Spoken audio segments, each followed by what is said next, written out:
અધ્યાત્મ સાધનાનો 5મો દિવસ, 5મો ઉપદેશ. તૈયારીની પ્રાર્થના.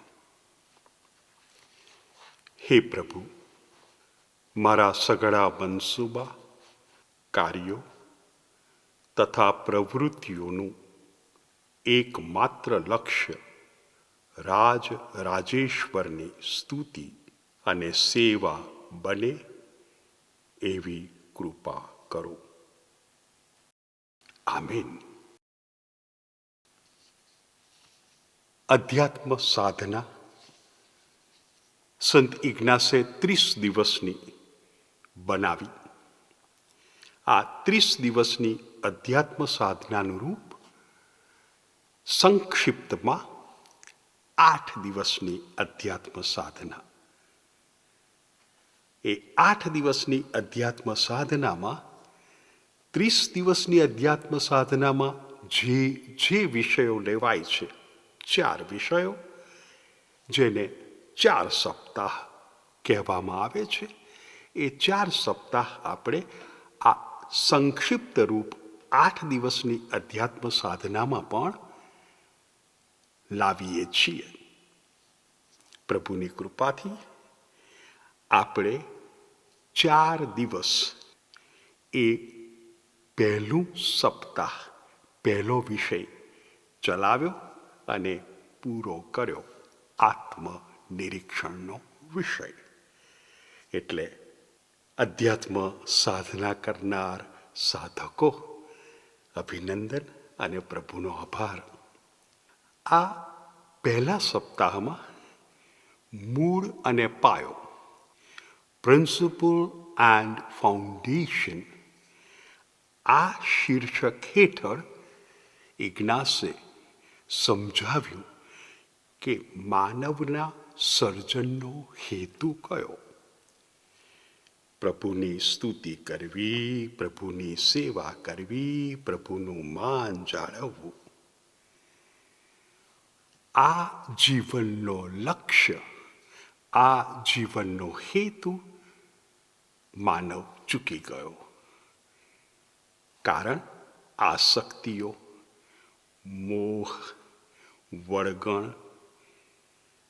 એટલે સાધકને સંત ઇગ્નાસે આ બધા વળગણોથી, આસક્તિઓથી સભાન કરી એમાંથી મુક્ત થવા માટે એક સુંદર પ્રાયશ્ચિતની વ્યવસ્થા કરી આપી.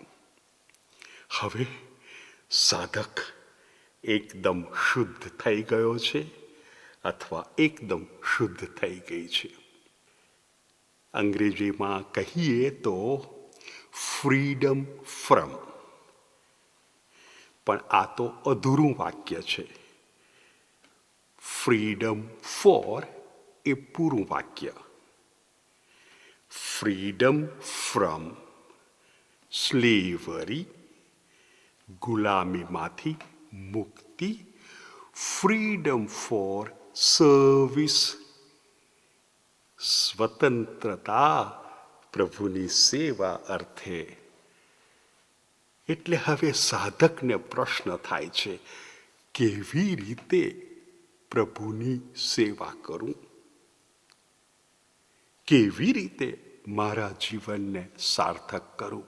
કારણ કે મને મુક્તિ મળી છે મારા પાપોથી. હવે મારે એક જીવન જીવવું છે જ્યાં પ્રભુની ઈચ્છા પૂરી થતી હોય. તો સંત ઇગ્નાસ કહે છે, આ રહ્યો તમારો આદર્શ. ઈસુ પૂર્ણ માનવ, એ સાથે જ પૂર્ણ પ્રભુ. આ ઈસુ હવે આ સાધકના માર્ગદર્શક અને આ સાધકનો માર્ગ. ઈસુમય બનવું. એટલે હવે શરૂ થાય છે બીજું સપ્તાહ. બીજું સપ્તાહ એટલે 7 દિવસનો બીજો ગાળો નહીં, બીજો વિષય. આ વિષય છે ઈસુનો જન્મ, બાળપણ અને જાહેર જીવન. આ સપ્તાહમાં સાધક એક વિનંતી કર્યા કરે છે. જેમ આત્મનિરીક્ષણના વિષયમાં સાધક વિનંતી કરતો હતો, મને મારા પાપોથી સભાન બનાવો, મારા પાપોની યાદી તૈયાર કરવા મદદ કરો. બીજા સપ્તાહનો હેતુ મારે ઈસુને ઓળખવા છે, જેથી હું ઈસુને વધુ પ્રેમ કરી શકું, જેથી હું ઈસુને ખૂબ નિકટથી અનુસરી શકું. To know Jesus, to love Jesus, to follow Jesus. આ છે હેતુ. ઇગ્નાસ હવે તૈયાર કરશે સાધકને. આ ઈસુને ઓળખવા છે, તો ઈસુ તને હાકલ કરે છે. ઈસુ તને હાકલ કરે છે, પહોંચી જા ઈસુ પાસે. હવે આ ઈસુની હાકલ સમજાવવા ઇગ્નાસ એક ખૂબ સુંદર મનન ચિંતન કરાવે છે. સુંદર એટલા માટે કે ઇગ્નાસના જમાનામાં આ મનન ચિંતન એક વાસ્તવિકતા હતી. ઇગ્નાસ કહે છે, દુન્યવી રાજાની હાકલ. ઇગ્નાસનો જમાનો ઈસવીસનની 16મી સદી, રાજાઓનો જમાનો. રાજા મહારાજાઓની ભક્તિ થાય અને યુવાનો તો રાજા મહારાજાઓ પાછળ ગાંડા થાય. એટલે મેં સુંદર કીધું. હવે આપણે તો પ્રજાસત્તાક ડેમોક્રેટિક કન્ટ્રીમાં જીવીએ છીએ, પણ આપણે પણ ચૂંટણી સભામાં સાંભળવા ગયા છીએ હો. ત્યાં રાજકીય નેતા કંઈક બોલે છે. તો હવે એ ઇગ્નાસે જે મનન ચિંતન માટે વિષય આપ્યો છે, દુન્યવી રાજાની હાકલ, આપણે આપણા સંદર્ભમાં એને સમજીએ તો માની લો કે એક રાજકીય નેતા હવે ભાષણ આપી રહ્યા છે અને હું સાંભળી રહ્યો છું, તમે સાંભળી રહ્યા છો. આ રાજકીય નેતા કહે છે, મારે જે વિસ્તારોમાં સામાજિક અન્યાય છે દૂર કરવો છે, મારે જે વિસ્તારોમાં ભ્રષ્ટાચાર છે દૂર કરવો છે, મારે જે વિસ્તારોમાં નિરક્ષરતા છે શાળાઓ શરૂ કરવી છે, મારે જે વિસ્તારમાં સામાજિક ઊંચ નીચના ભેદભાવ છે ત્યાં સમાનતા લાવવી છે. મારા આ કાર્યમાં તમારામાંથી જેણે પણ જોડાવું હોય તો ભાઈ મારા જેવું કરવું પડશે. હું જે ખાઉં તે ખાવું પડશે, જે પીવું તે પીવું પડશે, જ્યાં રહું ત્યાં રહેવું પડશે, દિવસ દરમિયાન મજૂરી કરવી પડશે, રાત્રે ચોકી કરવી પડશે. બોલો, છો કોઈ તૈયાર? હવે જો એક યુવાન સાંભળે છે, આ તો બહુ ઉમદા હેતુ છે, આ તો જોડાવા જેવું છે, આ તો કરવા જેવું છે. એટલે એક સુગ્ન વિવેક બુદ્ધિ ભરપૂર યુવાન પેલા નેતાની પાછળ જોડાશે. ઇગ્નાસના જમાનામાં રાજા હતા.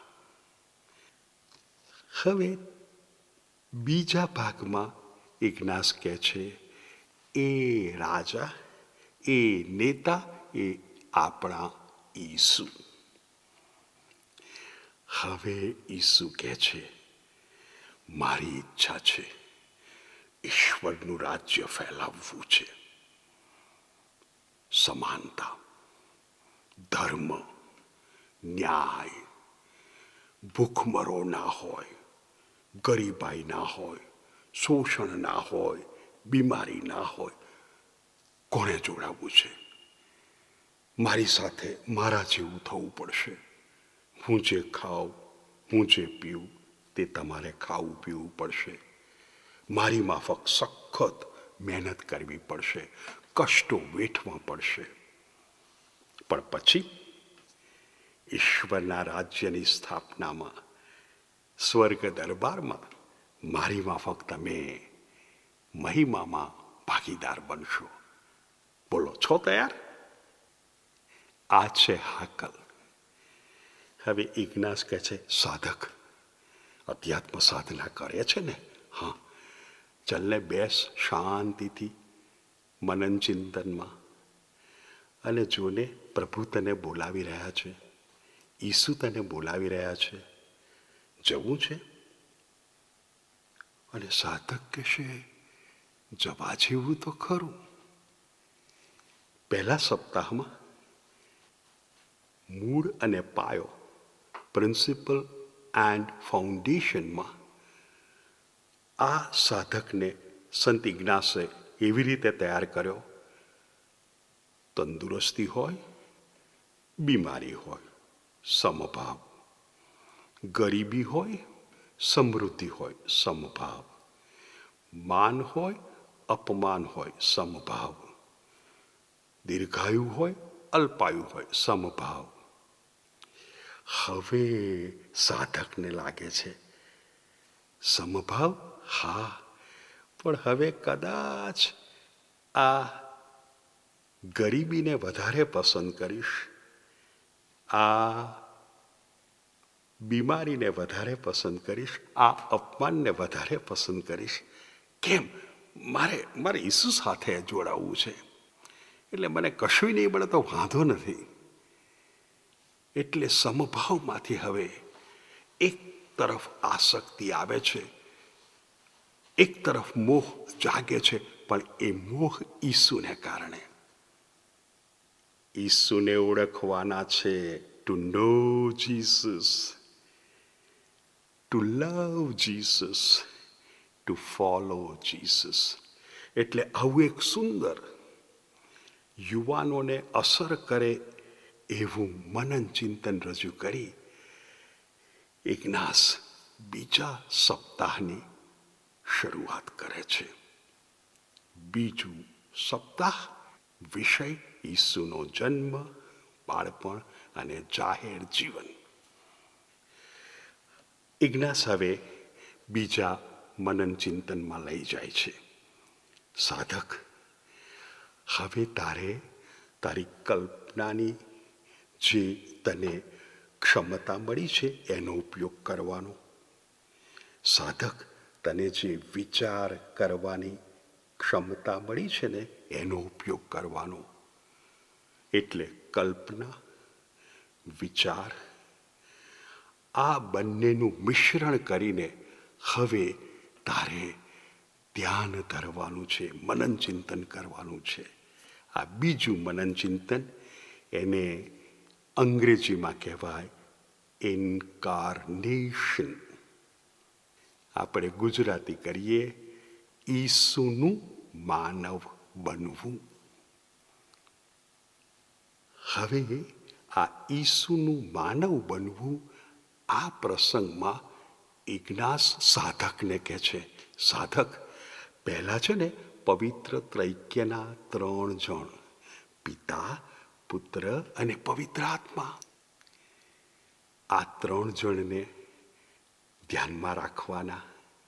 પછી આ 3 જણ ત્યાં એમના આવાસ સ્થાનથી, જેને આપણે સ્વર્ગ કહીએ, સ્વર્ગથી આ પૃથ્વીના ગોળા પર નજર નાખે છે. અને કોણ છે પૃથ્વીના ગોળા પર? માનવો, આપણે. અને આ માનવોમાં એક નાસરેત ગામની એક કન્યા, નામ એનું મરિયમ. એ મરિયમ પાસે આ પવિત્ર ત્રૈક્ય એક દેવદૂત મોકલવાના છે. એટલે આ હવે એકદમ ચિત્ર એવું તો ખડું થશે કે ભક્ત એમાં પ્રવેશશે અને એમાંથી આધ્યાત્મિક લાભ મેળવશે. ઇગ્નાસ હવે દોરે છે આપણને, જુઓ ને, આ પવિત્ર ત્રૈક્યના 3 જણ તમારી કલ્પનાની આંખે. જુઓ ને, આ પૃથ્વી પરના સઘળા માનવોને તમારી કલ્પનાની આંખે. જુઓ ને, આ મા મરિયમ અને દેવદૂત ગાબ્રિયલને તમારી કલ્પનાની આંખે. આ માટે જો સાધકની ઈચ્છા થાય તો શાસ્ત્ર પાઠ વાંચી શકે છે. લ્યુકનો શુભ સંદેશ 1 અધ્યાય 26મી કડીથી 38મી કડી. દેવદૂત ગાબ્રિયલ માં મરિયમ પાસે આવે છે. આ પ્રસંગનું ત્યાં વર્ણન છે. હવે ઇગ્નાસ કેવી રીતે દોરે છે સાધકને. સાધક, હવે તું જો, આ તારી કલ્પનાની આંખે કેટલા બધા લોકો છે વિવિધ પ્રકારના. કોઈક ગોરા છે, કોઈક શ્યામ છે, કોઈક ઊંચા છે, કોઈક નીચા છે, કોઈક જાડા છે, કોઈક પાતળા છે, પુરુષો છે, સ્ત્રીઓ છે. જો, અને જ્યારે સાધક ધ્યાન ધરે ને, 10 મિનિટનું હોય, 15 મિનિટનું હોય, શાંતિમાં કલ્પનાની આંખે જોયા કરવાનું. પવિત્ર ત્રૈક્યને, આ પૃથ્વીના ગોળા પરના માનવોને અને મા મરિયમને દેવદૂત ગાબ્રિયલ એમની સાથે વાત કરે છે. પછી હવે એ જોયા પછી ઇગ્નાસ કહે છે, સાધક, તારા અંતરમાં કશું થાય છે, કશી લાગણી થાય છે, તારા મનમાં કંઈક વિચાર આવે છે, તને કંઈક દિલમાં પ્રેરણા થાય છે. જો થતી હોય ને તો લખી નાખજે, તારા લાભને માટે હશે. હવે એક ડગલું આગળ વધારે છે. સાંભળને, શું વાતો કરે છે. તો પવિત્ર ત્રૈક્ય તો જુએ છે, આ માનવો જુઓ ને કેવા પાપમાં પડેલા છે, કેવા નરકમાં જાય છે. એમને બચાવવા પડે, એમને જરૂરથી બચાવવા પડે. એમને બચાવવા માટે પવિત્ર ત્રૈક્યના આ બીજા જણ તમારે માનવ બનવાનું છે. વાતો સાંભળો. તો પેલા પૃથ્વી પરના માનવો કઈ વાતો કરે છે. એ વાતોચીતો કરે છે, એમના ધંધા વ્યવહારની વાતો કરે છે, કદાચ ગાળાગાળી કરે છે, કદાચ નિંદા કરે છે, કદાચ બૂમ બરાડા કરે છે. સાંભળો, સાંભળો મા મરિયમ અને દેવદૂત વચ્ચેના સંવાદને, જે શાસ્ત્ર પાઠમાંથી આપણને મળી રહેશે. પછી ઇગ્નાસ કહે છે, હવે તમે અંતરમાં ડોક્યું કરો, કશું થાય છે. પ્રભુની મુક્તિ યોજના સાંભળી, લોકોને સાંભળ્યા, દેવદૂતમાં મરિયમને સાંભળ્યા. થાય છે કશું? હજી આગળ 3જું ડગલું. હવે આ બધા શું કરે છે તે જુઓ.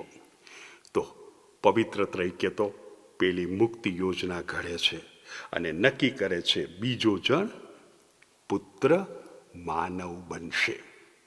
આ એમની યોજના, આ એમનું કાર્ય. માનવો શું કરે છે? એકને ઘાયલ કરે છે, બીજાને મારી નાખે છે, ત્રીજાને ઈંટાળી કરે છે, ચોથાનું અપમાન કરે છે, પાંચમાને પાડી નાખે છે. અરાજકતા છે.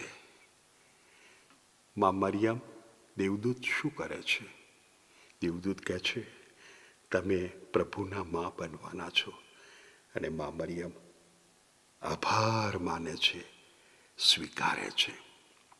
પછી ઇગ્નાસ કહે છે, સાધક, હવે અંતરમાં ડોક્યું. થાય છે કશું? આ ચિંતન કર્યા પછી અંતરમાં કોઈ પ્રેરણા, કોઈ લાગણી, કોઈ સૂઝ, કોઈ વિચાર. અને આ ચિંતન આ રીતે જેટલી મિનિટ સાધક કરી શકે, અડધો કલાક કરી શકે તો ઉત્તમ. પણ પછી કોની સાથે વાત કરવી છે તમારે? પવિત્ર ત્રૈક્ય સાથે? તો કરો સીધી વાત. આભાર પવિત્ર ત્રૈક્ય, તમે અમારી દશા જોઈને તમારા પુત્રને અમારી વચ્ચે માનવ બનવા મોકલી આપ્યા. માં મરિયમને કશું કહેવું છે કે આજુબાજુના આપણા બાંધવોને કહેવું છે, ચાલો આપણી મુક્તિ હવે નજીક છે? જે કંઈ હોય. તો આ બીજું મનન ચિંતન આ બીજા સપ્તાહમાં ઇગ્નાસ સાધકને સૂચવે છે. હવે ઇગ્નાસ એક સલાહ આપે છે. આ બીજા સપ્તાહનો વિષય છે ઈસુનો જન્મ, બાળપણ, જાહેર જીવન. એટલે ઇગ્નાસ કહે છે, જો તમારે નવા કરારમાંથી શાસ્ત્રપાઠ વાંચવો હોય આ વિષયને લગતા, તો અવશ્ય વાંચી શકો છો, ફાયદો થશે. અથવા કોઈ સંતનું જીવન ચરિત્ર વાંચવું હોય તો વાંચી શકો છો. એટલે આ બીજા સપ્તાહમાં કઈ રીતે હું ઈસુને ઓળખું, જેથી ઈસુને વધુ પ્રેમ કરું, જેથી ઈસુનું બિલકુલ નજીકથી, નિકટતાથી અનુસરણ કરી શકું. આ હેતુ બીજા સપ્તાહનો છે. હવે આપણને આગળ લઈ જાય છે ત્રીજું મનન ચિંતન કરવા. આ મનન ચિંતનનો વિષય છે ઈસુનો જન્મ. આપણી પાસે લ્યુકના શુભ સંદેશમાં બીજા અધ્યાયમાં 1લી કડીથી 7મી કડીમાં આ ઈસુનો જન્મ વાંચવા મળે છે. હવે સંત ઇગ્નાસ કહે છે, સાધક, આ જન્મને હવે તું તારા મનન ચિંતન દ્વારા અનુભવવા પ્રયત્ન કર.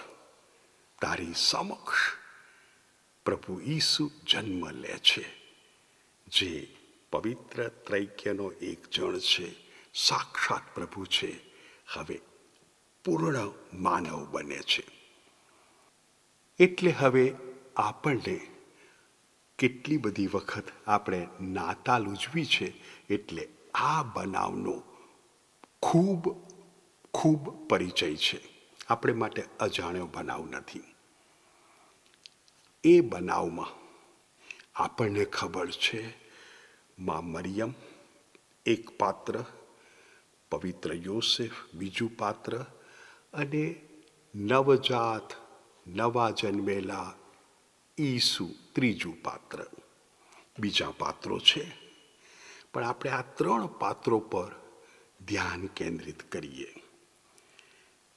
તો આપણે જાણીએ છીએ કે જ્યારે ઈસુનો જન્મ થવાનો સમય આવ્યો ત્યારે રોમન સામ્રાજ્યમાં એક ઐતિહાસિક બનાવ બન્યો.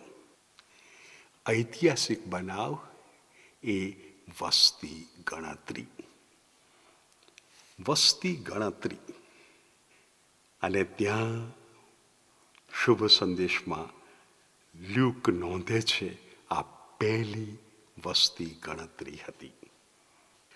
હવે એને આધારે તારીખ નક્કી થઈ શકે છે, સાલ નક્કી થઈ શકે છે, પણ આપણે તો અત્યારે પ્રાર્થનાના માહોલમાં છીએ. આ વસ્તી ગણતરી એની પ્રથા હતી, જે વ્યક્તિ જે ગામની હોય એ ગામમાં એણે નામ નોંધાવવાનું. મોટા ભાગના ગામમાં જ હોય, પણ હોય એવા કે જેણે નોકરીને કારણે, મજૂરીને કારણે સ્થળાંતર કરવું પડ્યું હોય. અને પવિત્ર યોસેફ, જે ઈસુના બાળક પિતા છે, એમણે આવું સ્થળાંતર કરવું પડ્યું છે. એટલે રહે છે પવિત્ર યોસેફ ઇઝરાયેલનો ઉત્તર પ્રાંત, ગાલિલ એ પ્રાંતનું નામ, અને એ પ્રાંતમાં એક ગામ નાત્સરેથ. એ નાત્સરેથ ગામમાં રહે છે, અને ત્યાં માં મરિયમ પણ રહે છે. અને માં મરિયમને હવે પૂરો વખત છે ઈસુને જન્મ આપવાનો. આ જ સમયે વસ્તી ગણતરીનું ફરમાન આવ્યું છે, જેનો અસ્વીકાર ના કરી શકાય. એટલે હવે નાસરેતથી ઇઝરાયેલનો દક્ષિણ પ્રાંત યહૂદિયા પ્રાંતમાં બેથલેહેમ ગામ, એટલે નાસરેતથી બેથલેહેમ 150 કિલોમીટરનું અંતર. આ અંતર કાપવાનું છે. એટલે હવે સંત ઇગ્નાસ કહે છે, સાધક, તું આ પવિત્ર યોસેફ અને મા મરિયમ સાથે એક સંગાથી તરીકે જોડાઈ જા, કે 150 કિલોમીટરની મુસાફરી એમની સાથે કર, અને ત્યારે પેલું જ કરજે, એમને જોજે. એ એકબીજા સાથે કઈ વાત કરે છે એ સાંભળજે, એ કઈ પ્રવૃત્તિ કરે છે એ જોજે, અને એને આધારે પછી અંતરમાં તને કઈ પ્રેરણા થાય છે, તારે તો એમને મદદ કરવી છે. હવે આ જોવામાં પેલો ત્યાંનો વિસ્તાર એ પર્વતીય વિસ્તાર છે, ખાડા ટેકરાવાળો વિસ્તાર છે, ક્યાંક સપાટ મેદાન છે. આ બધું જોવાથી પેલું મનન ચિંતન કરીએ ને ત્યારે એકદમ ડૂબી જવાય, આપણે જોતા રહીએ. મને તો એવું પણ લાગે છે કે કદાચ પેલા કેટલાક ચલચિત્રો છે જે યુટ્યુબ પર મળી શકે, કે જેમાં ઈસુના જન્મની વાત છે, એ પણ મદદરૂપ થઈ શકે. હવે બીજા ભાગમાં ત્યાં બેથલેહેમની એક કુદરતી ગુફા, જેને ગમાણ કહેવાય, જેને આપણે અત્યારે ગભાણ કહીએ છીએ, ત્યાં ઈસુનો જન્મ જોઈ શકાય. આપણે જાણીએ છીએ મધરાત હતી, કડકડતી ઠંડી હતી, અંધારી રાત હતી, કોઈ આજુબાજુ હતું નહીં. ત્યાં પ્રભુ ઈસુનો જન્મ. અને વળી પાછા ઇગ્નાસ કહે છે, સાધક, આ 3 પાત્રને જો, પછી સાંભળ. કદાચ બાળ ઈસુનું રુદન પણ સાંભળી શકાય, કદાચ યોસેફની ચિંતા પણ સાંભળી શકાય, મા મરિયમને સાંભળી શકાય. અને પછી શું કરે છે એ જો, અને પછી વળી પાછો અંતરમાં આવી જા.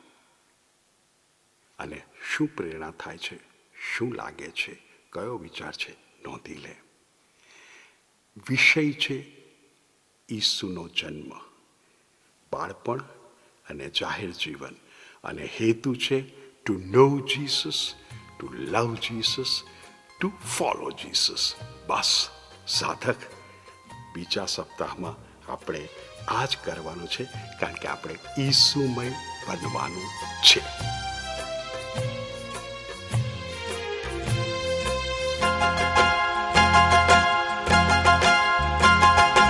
કોઈએ ના ખોલ્યા દ્વાર